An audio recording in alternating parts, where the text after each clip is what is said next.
Hello दोस्तों, स्वागत है आपका प्रियंका लर्निंग क्लासेस में। आज हम लोग देखेंगे सीटेट के लिए सीडीपी मैराथन वीडियो। काफ़ी इंपॉर्टेंट वीडियो है। इसके माध्यम से आपका चाइल्ड डेवलपमेंट पेडागोजी अच्छे से कंप्लीट हो जाएगा और 30 में 30 नंबर ला सकते हैं। तो चलिए हम लोग देखते हैं मैराथन वीडियो को। तो पहला हम लोग देखते हैं इसके अंतर्गत ग्रोथ एंड डेवलपमेंट, यानी कि वृद्धि एवं विकास। तो ग्रोथ क्या होती है? तो ग्रोथ में वृद्धि मात्रात्मक होती है, क्वांटिटेटिव इन नेचर, इसे माप सकते हैं। जबकि डेवलपमेंट क्या है? विकास गुणात्मक और मात्रात्मक दोनों होती है, both quantitative as well quantitative. अगला हम लोग देखते हैं ग्रोथ। वृद्धि से तात्पर्य वजन, ऊंचाई और शरीर के अनुपात में परिवर्तन है। Increase in weight, height and change in body proportional. अगला इसमें हम लोग देखें ग्रोथ में स्टॉप एट द मैच्योरेशन, यानी परिपक्वता के बाद यह रुक जाती है। जबकि इसमें हम लोग देखें विकास, ये कंटिन्यूस टिल द डेथ, यानी कि मृत्यु तक ये कंटिन्यूस चलती रहती है, इसे विकास कहेंगे। अगला हम लोग देख सकते हैं, अगला फैक्ट है ग्रोथ डेवलपमेंट के बिना नहीं हो सकता है, जबकि डेवलपमेंट ग्रोथ का एक भाग है। अगला देखिए type of development. Type of development कितने प्रकार के हैं? तो ये फिजिकल, शारीरिक प्रकार और कॉग्निटिव, संज्ञानात्मक प्रकार। अगला है सामाजिक और भावनात्मक, इमोशनल प्रकार। अगला है भाषा विकास, लैंग्वेज डेवलपमेंट के प्रकार हो सकते हैं। अब हम लोग इस विकास के सिद्धांत को देख सकते हैं। सबसे पहले तो हम लोग इसका अंतर समझ लें, क्योंकि यहाँ से क्वेश्चन पूछता है, इसे ध्यान रखेंगे। उसके बाद इसका टाइप देख सकते हैं। अगला हम लोग इसका प्रिंसिपल देख सकते हैं। प्रिंसिपल ऑफ डेवलपमेंट, विकास के सिद्धांत। तो इसके अंतर्गत आता है प्रिंसिपल ऑफ कंटिन्यूटी, यानी निरंतरता का सिद्धांत, यानी कि जो भी सिद्धांत जन्म से लेकर मृत्यु तक होती है, इसे निरंतरता का सिद्धांत कहते हैं। अगला है प्रिंसिपल ऑफ ऑर्डरली मैनर, यानी क्रमबद्ध विकास का सिद्धांत, कि विकास एक कंटिन्यूसली होता है, ये नहीं कि इसके बाद कभी कुछ हो गया कभी कुछ हो गया, ऐसा नहीं होता। अगला है प्रिंसिपल ऑफ यूनिक डेवलपमेंट, अनूठे विकास का सिद्धांत, यानी कि विकास एक यूनिक तरीके से होता है। किसी का स्पेसिफिक होता है कि गाना में ही हो गया, किसी का सुनने, किसी का कोई पेंटिंग में ही हो, जिसका जिस हिसाब से यूनिक डेवलपमेंट होता है उसका अपना एक स्पेसिफिक सिद्धांत होता है। अगला है प्रिंसिपल ऑफ इंडिविजुअल डिफरेंस, यानी व्यक्तिगत विभिन्नता का सिद्धांत। पॉजिटिव डेवलपमेंट रेट होता है, यानी कि हर व्यक्ति की अपनी पहचान होती है, इसके सिद्धांत को माना जा सकता है। अगला हम लोग देखें विकास का क्रमिक पैटर्न। विकास का कैसे क्रमिक पैटर्न होता है? तो इसे सेफ्लोकैडल अनुक्रम कहते हैं। सेफ्लोकैडल सीक्वेंस में हेड से टॉय, मतलब कि सर से लेके पैर तक होता है, जो हम लोग इसमें देख सकते हैं। हेड से टॉय गया है और सब समर्थक, यानी प्रोक्सी मोडिसेट मध्य भाग से परिधि, यानी कि बीच भाग से यहाँ से मॉडिफाइड होता है, तो ये प्रोक्सी मोडिसेट कहलाता है। अगला हम लोग देखिए स्टेज ऑफ डेवलपमेंट, विकास की अवस्थाएं। तो इसमें विकास की अवस्था में पहला हम लोग देखें प्रसव पूर्व अवस्था, प्री नेटल स्टेज, ये 9 मंथ तक का होता है। दूसरा है शैशव अवस्था, इन्फेनेसी स्टेज, यह जन्म से लेकर 2 वर्ष तक का होता है। तीसरा है बाल अवस्था, चाइल्डहुड फेज, इसमें 3 से लेकर 11 वर्ष तक की अवस्था होता है। अगला हम लोग देखिए किशोरावस्था, एडोलहेंस, ये 12 से लेकर 18 वर्ष तक का होता है। हम लोग शैशव अवस्था में देखिए अनुकरण करने की जो इम्यूनिटी होती है, तो इसमें होता है सेंस ऑफ टीचर्स, यानी कि मतलब दूसरे के द्वारा जो सेंस किया जाता है, सिखाने का आदर्श काल यही होता है। इसमें जैसे हम लोग टीच करेंगे बच्चे के साथ, वैसा वो बिहेव करेगा। अगला है तीव्रता से शारीरिक विकास, फिजिकल डेवलपमेंट इसी पेज में होता है। तीसरा पेज है बाल अवस्था। बाल अवस्था 2 प्रकार की पाई जाती हैं, ईयरली चाइल्डहुड होता है और लेटर चाइल्डहुड। ईयरली चाइल्डहुड में 3 से 7 ईयर तक का होता है, इसे टॉय एज के नाम से भी जाना जाता है। यह 2 टाइप का होता है, प्री स्कूल एज और सेल्फ सेंटर्ड। इसमें जो स्कूल जाने से पहले की अवस्था होती है, और ये सेल्फ, ये अपनी बात किसी को जल्दी शेयर नहीं करता है, अपने ही तक सीमित रखता है, इसीलिए ईयरली चाइल्डहुड कहा जाता है। वही लेटर चाइल्डहुड की बात करें तो ये 7 से 11 ईयर वर्ष तक का है। इसे गैंग एज भी कहते हैं, तार्किक चिंतन, ट्रबुलेंस एज भी इसे कहते हैं। इसमें बच्चा तार्किक करना सीखता है। अगला स्टेज है किशोरावस्था, एडोलहेंस, इसमें 12 से लेकर 18 वर्ष तक का होता है, इसे टीनेजर नाम से भी जानते हैं। इसमें क्रिटिकल पीरियड होता है। ये इसमें बच्चे को जिस डायरेक्शन में मुड़ाया जाता है उसी फेज में वो अनुकरण करने लगता है, इसलिए इसे क्रिटिकल फेज भी कहते हैं। अगला है आइडेंटिटी क्रिटिसिस, यानी कि आलोचनात्मक भी होता है। इसमें वो दूसरे का क्रिटिसिज्म करना भी जानता है, यानी कि पहले जो नहीं कि जो उसके मन में है, जो हम लोग जैसा बताते हैं वैसा वो नहीं होता, वो ताक़ी करने पर भी बल देता है। अगला है एडजस्टमेंट प्रॉब्लम, ये प्रॉब्लम के साथ एडजस्ट भी करना सीखता है इसी एज में। अगला है influence of heredity and environment, यह अनुवांशिकता एवं वातावरण का प्रभाव भी पड़ता है। अब सबसे पहले हेरिडिटी के बारे में देखें तो एक बच्चे को माता पिता से विरासत में मिले सभी गुण ये हेरिडिटी कहलाता है। The qualities that a child inherited from the parents. अगला हम लोग देखते हैं अनुवंशिकता का प्रभाव, यानी कि फैक्टर ऑफ इफेक्ट का हेरिडिटी का इफेक्ट हम लोग देखें तो इसका इफेक्ट बुद्धि, रुचि, स्वास्थ्य, अधिगम, व्यक्तित्व में पड़ता है। हेल्थ और लर्निंग और पर्सनालिटी से इसका अनुवंशिकता का प्रभाव पड़ता है।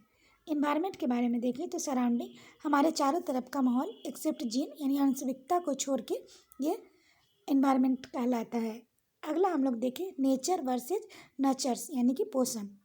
नेचर होता है हेरिडिटी से प्राप्त होता है, हेरिडिटी स्टैटिक्स इसमें फिक्स होता है, जबकि वातावरण डायनेमिक होता है, इसमें चेंज होता है। इसका फार्मूला दिया गया है development is equal to environmental into heredity, विकास इजकल टू पर्यावरण इंटू आनुवंशिकता। अगला हम लोग देखें फादर ऑफ जेनेटिक्स, ये जेसी मेडल को कहा गया है। ये एक्सपेरिमेंट किए थे पी मटर्स पे, जाइगोट युग्म से 46 क्रोमोसोम गुणसूत्र के ये बताते हैं। अगला टॉपिक हम लोग देखते हैं सोशलाइजेशन, समाजीकरण।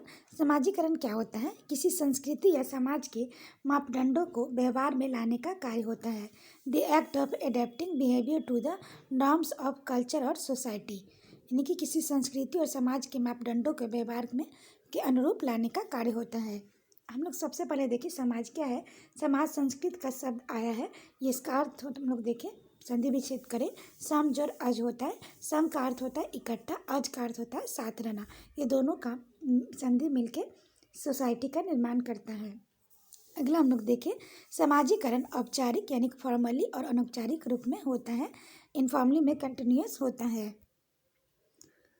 अब हम लोग देखें टाइप्स इसका, तो ये प्राथमिक समाजीकरण होता है, प्राइमरी सोशलाइजेशन, द्वितीय समाजीकरण, सेकेंडरी सोशलाइजेशन। प्राइमरी सोशलाइजेशन में फैमिली और पीयर्स यानी अपने साथ के ग्रुप के बच्चे से सीखते हैं, और सेकेंडरी सोशलाइजेशन सोसाइटी, मीडिया और स्कूल से सीखते हैं। अब हम लोग देखिए एजेंट ऑफ सोशलाइजेशन। सोशलाइजेशन के वाहक कौन होते हैं? एजेंट में religion, family, peers, friend, school, media, ये सब एजेंट ऑफ सोशलाइजेशन होते हैं। अगला हम लोग देखें factor affecting the socialization. Socialization समाजीकरण को कौन सा फैक्टर इफेक्ट करता है? तो इसमें है फैमिली, इन्वायरमेंट, कल्चर और हेरिडिटी, यानी कि परिवार, वातावरण और संस्कृति और आनुवंशिकता, ये समाजीकरण के फैक्टर है। अगला हम लोग देखें थ्योरी सेक्शन है जीन पियाजे। इसका 4 स्टेज इन्होंने बताया है। 4 स्टेजों में इन्होंने बताया स्कीमा जो कि माइंड में इमेज पहले बनता है बच्चे के कि ये चीज़ ये है, पेड़ ऐसा होता है, बॉल ऐसा होता है, तो उसे स्कीमा कहेंगे। दूसरा है अनुकूलन एडप्टेशन, ये 2 टाइप का होता है, आत्म संस्करण यानी कि एसिमिलेशन, दूसरा होता है एकोमोडेशन जो कि समायोजन। यानी आत्म संस्करण वो होता है जैसे कि पूर्व ज्ञान को नए ज्ञान का संयोजन करना। जैसे पहले बच्चे के माइंड में ये बैठा दिया जाता है कि बॉल ऐसा होता है, पेड़ ऐसा होता है, वो फिर वही चीज़ अगर बॉल का बड़ा रूप देखे तो उसको ये नहीं लगे कि ये तो बॉल हम लोग छोटा देखे थे और बड़ा भी होता है, तो बाद में इस चीज़ को बैठाने में ये चीज़ समायोजन कराता है। यही आत्म संस्करण यानी एसिमिलेशन कहलाता है। अगला हम लोग देखिए समायोजन होता है एकोमोडेशन, पूर्व ज्ञान को नए ज्ञान में बदलना। यानी कि पहले पता था कि घर छोटा होता है, फिर वही घर बड़े में हो सकता है, फिर अलग अलग टाइप का घर होता है, तो इस चीज़ को दर्शाने के लिए बच्चे के माइंड में जो चीज़ बनता है, जो नया ज्ञान बनता है, उसे ये हम लोग समायोजन कहते हैं। इसके स्टेज को देखें तो पहला हम लोग देखें संवेदी पेशी अवस्था, सेंसरी मोटर होता है जो कि 0 से 2 ईयर तक का होता है। अगला है पूर्व संक्रियात्मक अवस्था, प्री ऑपरेशनल होता है, 2 से लेकर 7 ईयर्स तक होता है। इसमें बच्चा ईगोसेंट्रिक होता है, एनिमिस्टिक और इरिवेसिवली होता है, वो अपने हर बात को अहम केंद्रवादी होता है, वो हर बात किसी को नहीं शेयर करता है। अगला है तीसरा स्टेज मूर्त सक्रियात्मक अवस्था, कंसंट्रेट ऑपरेशनल। यह एज 7 से 11 ईयर्स तक का होता है। लॉजिक, इसमें बच्चा लॉजिक कंजर्वेशन ट्रांसविटी, इसमें बच्चा तर्क लगाना सीखता है, बात को करना संरक्षण करना सीखता है। और ट्रांसविटी यानी कि बात का तर्क वितर्क करना सीखता है। चौथा है औपचारिक अवस्था, इसमें फॉर्मल ऑपरेशनल होता है। इसमें 11 ईयर से एबव का बच्चा होता है। इसमें एब्स्ट्रैक्ट को सीखना शुरू करता है, तार्किक विचार को सीखना प्रस्तुत करता है। वहीं अगला हम लोग देखें वास्की के द्वारा, इसने सोशल कल्चर थ्योरी दिया है। इसमें विकास को उन्होंने समाज, संस्कृति और भाषा, सोसाइटी, कल्चर और लैंग्वेज के आधार पर बांटा है। इन्होंने जोन ऑफ प्रॉक्सिमल डेवलपमेंट, समीपस्थ विकास का क्षेत्र सिद्धांत दिया है। इसमें उन्होंने बताया है कि इस फिगर के माध्यम से हम लोग देख सकते हैं कि स्कॉप होल्डिंग यानी कि हेल्प, दूसरों की मदद करना। जैसे कि कोई चीज़ साइकिल बच्चे को सिखाया जाता है, जबकि उस बच्चे को अभी नए नए सिखाया जाता है, वो उतना नॉलेजेबल नहीं है, जबकि दूसरा आदमी उसे सिखाता है जो कि मोर नॉलेजेबल ऑब्जेक्ट होता है, तो वो चीज़ उसको हेल्प करता है। यही स्कॉप होल्डिंग कहलाता है, जिससे बच्चा सीख सकता है। अगला है वाक प्रकार, सामाजिक वाक होता है, सोशल स्पीच होता है ये। दूसरा होता है व्यक्तिगत वाक, प्राइवेट स्पीच इसमें माना जाता है। तीसरा है आंतरिक वाक, इनर स्पीच होता है। कभी सामाजिक वाक में कभी कभी मीडिया के सामने या कभी स्कूल के मंच में ही बच्चों को भाषण देने के लिए बोला जाता है। व्यक्तिगत वाक, बच्चे कभी कभी क्वेश्चन बनाते हैं तो खुद में ही बात करते हैं कि इसका आंसर ये होगा, इसका आंसर ये होगा। अगला है इनर स्पीच, वो कभी अपने मन की सुनते हैं तो इसे इनर स्पीच कहा जाता है। अगला हम लोग देखते हैं कोहलबर्ग का 3 लेवल और 6 स्टेज का है इसमें। तो लेवल 1 में है प्री कन्वेंशनल यानी कि पूर्व पारंपरिक होता है। ऐसे पनिशमेंट एंड ऑब्डिडेंस, यानी कि बच्चे को लगता है कि हम अगर कुछ गलत काम करेंगे तो हमें सज़ा मिलेगी और इसलिए वो आज्ञाकारी बनता है।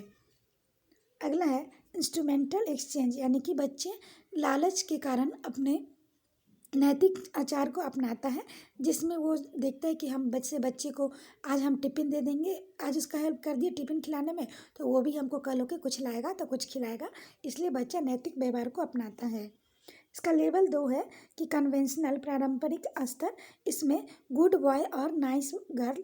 और तीसरा अगला देखिए लॉ एंड ऑर्डर, इसमें बच्चा पारंपरिक स्तर पर अच्छे दिखने के लिए नैतिक व्यवहार को अपनाता है, इसलिए लॉ और ऑर्डर को फॉलो करता है।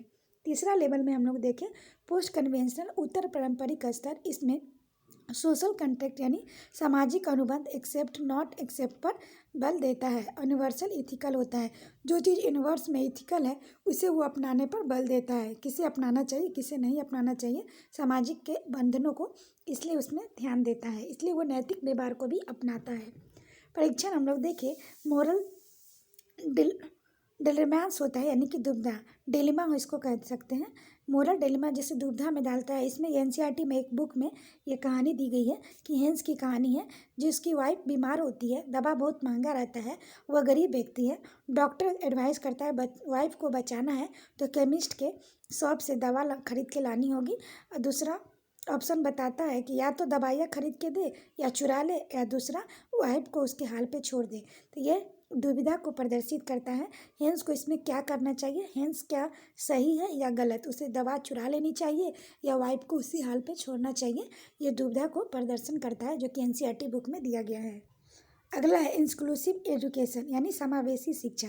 समावेशी शिक्षा क्या होता है, all children have a right to get equal education in a regular school, मतलब सभी बच्चों को नियमित विद्यालय में समान शिक्षा पाने का अधिकार है। Normal plus differently able student school में पढ़ सकते हैं, ये समावेशी शिक्षा का अधिकार इसमें दिया गया है। इसमें इंडिविजुअलाइज एजुकेशन प्लान, व्यक्तिगत विभिन्नता के आधार पर शिक्षा प्रदान की जाती है। अगला हम लोग देख सकते हैं प्रोग्रेसिव एजुकेशन, प्रगतिशील शिक्षा। इसमें ample opportunity should be provide, यानी ज्ञान की संरचना के लिए प्रचुर मौके प्रदान करना चाहिए। इसलिए अगला देखिए believe in the capacity and potential of every child, यानी कि प्रत्येक बच्चे की अपनी क्षमता और संभावना में विश्वास करना चाहिए, उसी के आधार पर बच्चे को सिखाना, नॉलेज देना चाहिए। इसका होता है learner to construct of knowledge, मतलब बच्चे को नॉलेज ज्ञान प्रदान करने की ओर सिखाना चाहिए। अगला हम लोग देखिए चाइल्ड सेंटर पेडागोजी पर ध्यान दिया जाता है। मतलब बच्चे को ध्यान में रख के उसे पढ़ा सिखाना चाहिए। जैसे टीचर गाइड कर सकते हैं, बुक से हेल्प ले सकते हैं, करिकुलम यानी कि पाठ्यक्रम से वो सपोर्ट कर सकता है, स्कूल गाइड कर सकता है। इस प्रकार चाइल्ड सेंटर पेडागोजी के माध्यम से बच्चे को ज्ञान प्रदर्शित करना चाहिए। अगला हम लोग देखिए मोटिवेशन अभिप्रेरणा। अभिप्रेरणा ये दो प्रकार से होती है, आंतरिक प्रेरणा और बाहरी प्रेरणा।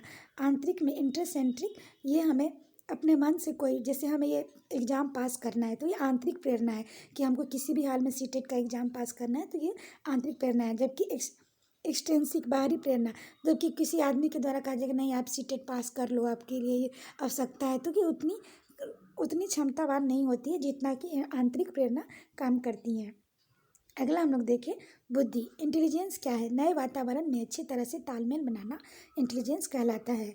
इसके आईक्यू का फार्मूला होता है मानसिक आयु M A mental age into वास्तविक आयु यानी कि कॉग्निटिव एज इंटू 100। यह आईक्यू का फार्मूला है। IQ was coined by William Stern. IQ को विलियम स्टेन ने ये बताया था। इसका फार्मूला दिया था टर्मेन ने दिया था। इसे ध्यान रखेंगे, सीटेट के एग्जाम में पूछता है। अगला है थ्योरी ऑफ इंटेलिजेंस। यह एक कारक सिद्धांत यूनिफैक्टर थ्योरी होता है, सिंगल फैक्टर अल्फ्रेड बिनेट के द्वारा दिया गया है। द्विकारक सिद्धांत two factor theory by Charles spin के द्वारा गया है।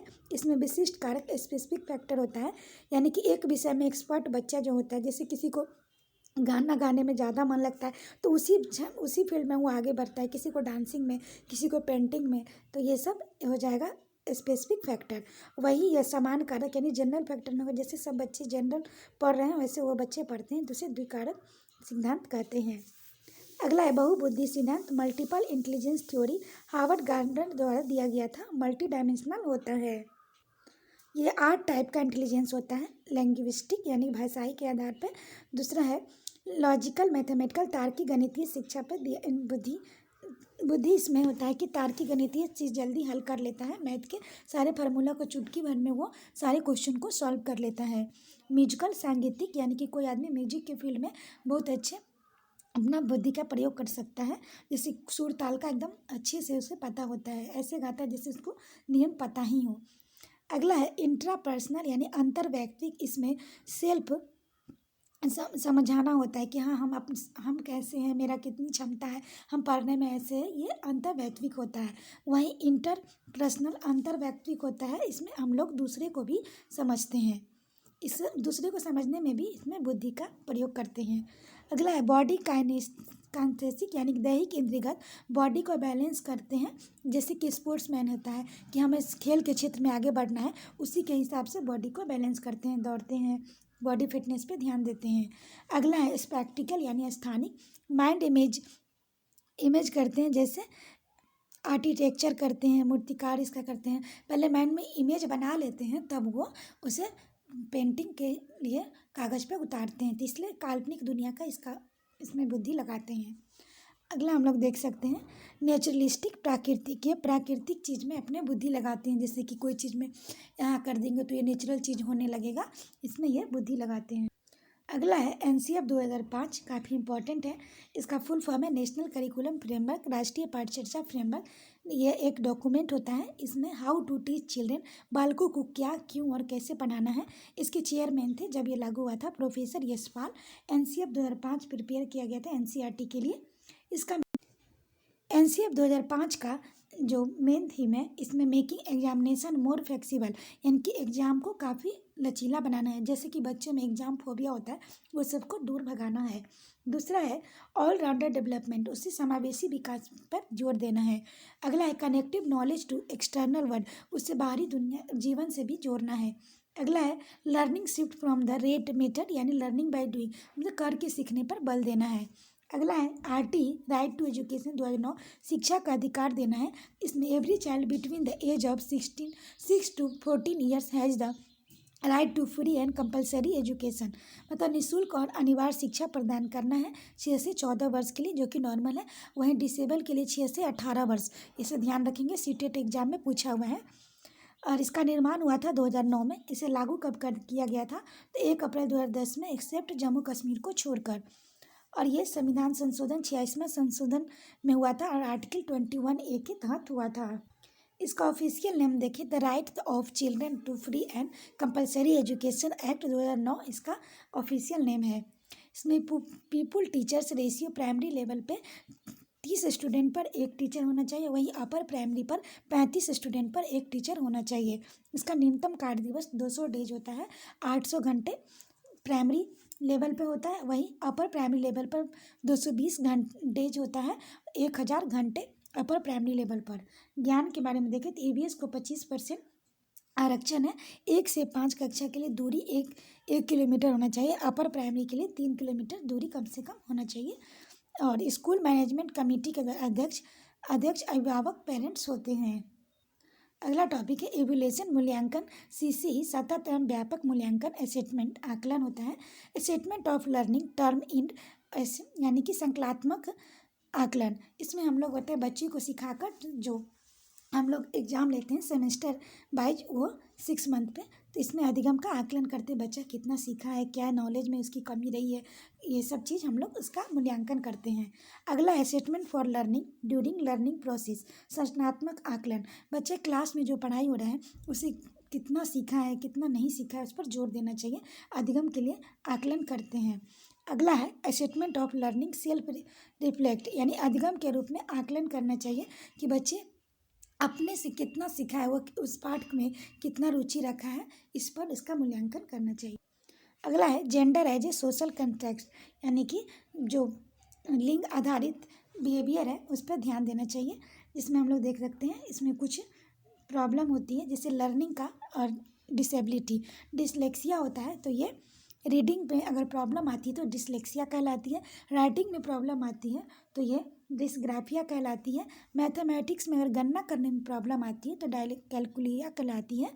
मोटर स्किल में जैसे बोलने में उसे होता है, ये 2 प्रकार का होता है, फाइन स्किल और ग्रॉस स्किल। तो डायफेक्सिया में मोटर स्किल का काम करता है, ये विकार उत्पन्न करता है। ये सब ध्यान रखेंगे, यहाँ से क्वेश्चन पूछता है, इसे ध्यान रखेंगे। अब अगला हम लोग देख सकते हैं अपसारी चिंतन, दूसरा अभिसारी चिंतन, यानी डाइवर्जेंट, दूसरा है कॉन्वर्जेंट।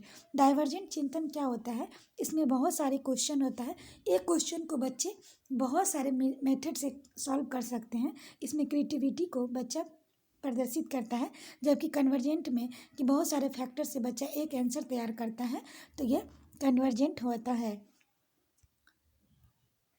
जबकि एनसीएफ 2005 द्वारा बच्चों को डाइवर्जेंट थिंकर बनाने पर बल दिया जा रहा है, यही एनसीएफ द्वारा ये मेनली में थीम में से रखा गया है। आशा करते हैं इस वीडियो के माध्यम से आपको सीडीपी समझने में काफ़ी हेल्प मिला होगा। वीडियो पसंद आए तो इसे लाइक करें, शेयर करें, साथ ही चैनल को सब्सक्राइब करें। और इसका पीडीएफ प्राप्त करना चाहते हैं तो टेलीग्राम पर जुड़ सकते हैं, जिसका लिंक डिस्क्रिप्शन बॉक्स में दिया गया है। तो आज के लिए इतना है दोस्तों, फिर मिलते हैं नेक्स्ट वीडियो में। Thank you.